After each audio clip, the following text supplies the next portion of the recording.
Donald Trump wrapped up what can only be described as a chaotic press conference, and that's putting it gently, right after Pam Bondi had a rough outing before the United States House Judiciary Committee. Reporters immediately went for the obvious question. Had Trump spoken to Howard Lutnick after reports surfaced tying him to Jeffrey Epstein's island?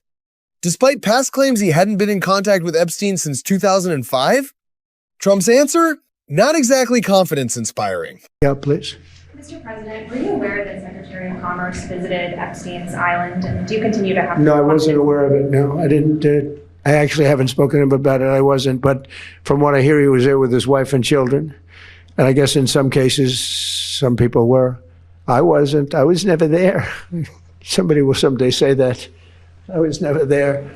Yeah, please. He said he wasn't aware of the visit, hadn't talked to Lutnick about it, and then quickly added that from what he'd heard, Lutnick was there with his wife and kids. And just in case anyone was wondering, Trump made sure to clarify again that he personally was never there. The energy in the room felt less like clarity and more like damage control in real time. Then things got even messier. Trump was confronted about an offensive video posted from his account that depicted former President Barack Obama and former First Lady Michelle Obama as apes. When asked whether anyone would be fired or disciplined, Trump didn't exactly condemn it. Instead, he pivoted into a ramble about voter fraud, the Lion King, and how the clip had been circulating for years. President, have you fired or disciplined that staffer who posted the video from your account that included the Obamas? No, I haven't. That was a video on, as you know, voter fraud, and fairly long video, and they had a little piece and had to do with the Lion King. It's been very well, it's been shown all over the place long before that was posted. But that was a very strong, and I'm sure you saw it, a very strong piece on voter fraud, and the piece that you're talking about was all over the place many times, I believe for years. Yeah, please. It was one of those answers where you finish listening and think, wait, what? As if that wasn't enough, Trump repeated a line reminiscent of Bondi's earlier claim about the stock market soaring past 50,000 on the Dow. Except markets had a rough day, and the numbers being tossed around didn't quite match reality. But even if they had, rising indexes don't exactly comfort people living paycheck to paycheck. The Dow hit 50,000. Now it's over 50,000. And then came the escalation. Fresh off mounting controversy, Trump pivoted to Iran, saying if negotiations don't work out, it would be very traumatic, especially for Iran. Following your meeting with Prime Minister Netanyahu yesterday, has your thinking changed at all as it relates to these negotiations with Iran or the timeline with Iran? We have to make a deal, otherwise it's going to be very traumatic. Very traumatic. I don't want that to happen, but we have to make a deal. They should have made a deal the first time, and they got Midnight Hammer instead. And this will be very traumatic for Iran if they don't make a deal. Look, if they don't make a deal, then it'll be a different story. But we had a very good meeting yesterday with Bibi Netanyahu, and he understands, but it's ultimately up to me. If the deal isn't a very fair deal and a very good deal with Iran, then it's going to be, I think, a very difficult time for them in the back. He referenced a meeting with Benjamin Netanyahu and made clear the final call rests with him. The tone felt less diplomatic strategy and more ominous warning. Meanwhile, back home, Trump announced he would repeal the 2009 EPA endangerment, finding the rule that allows the Environmental Protection Agency to regulate greenhouse gases under the Clean Air Act. In short, he's arguing greenhouse gases aren't a danger to public health. California Governor Gavin Newsom immediately fired back, calling the move reckless and promising legal action. During remarks by EPA head Lee Zeldin, Trump appeared visibly disengaged at one point, looking like he might nod off. That's what freedom and choice look like. We're restoring the rule of law, we're grounding policy in reality, we're giving power back to the American people. Later, he joked that Zeldin's speech was long but good, maybe great.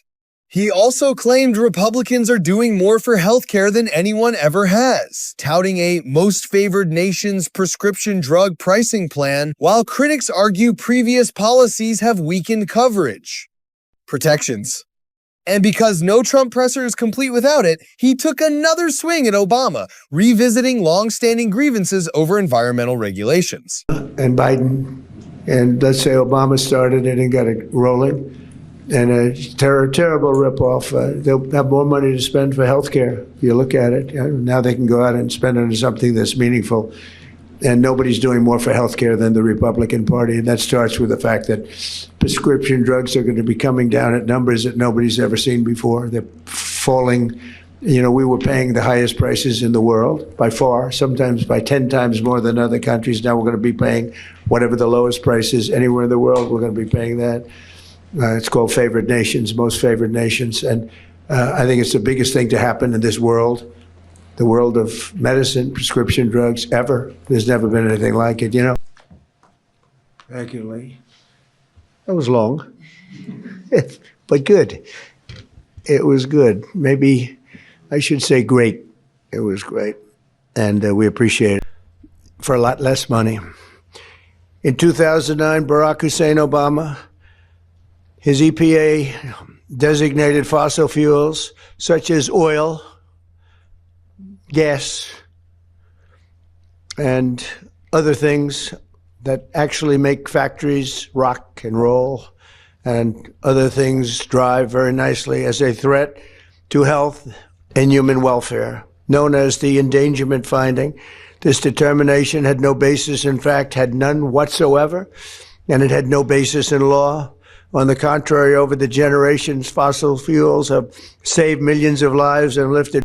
Meanwhile, Congress is staring down yet another possible partial shutdown, this time involving the Department of Homeland Security, as fights continue over immigration enforcement policies. Representative Alexandria Ocasio-Cortez weighed in, emphasizing grassroots organizing and the importance of who controls Congress, noting that majorities don't just mean more votes, they control committees, investigations, and what legislation even gets considered. Rights. And you began this presidency with, know your rights trainings and things like that.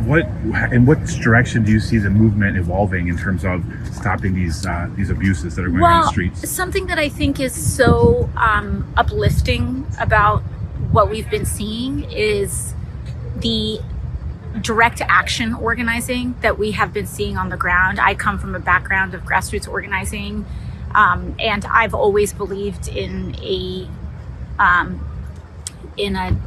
kind of a two-pronged approach in inside-outside organizing, and direct action has always been at the center and the beginning of helping people realize their power. So I think direct action and, of course, electoral organizing remains tremendously important. We are in this position because Donald Trump is president, the Republicans have the Senate, and they have the House majority, which really does.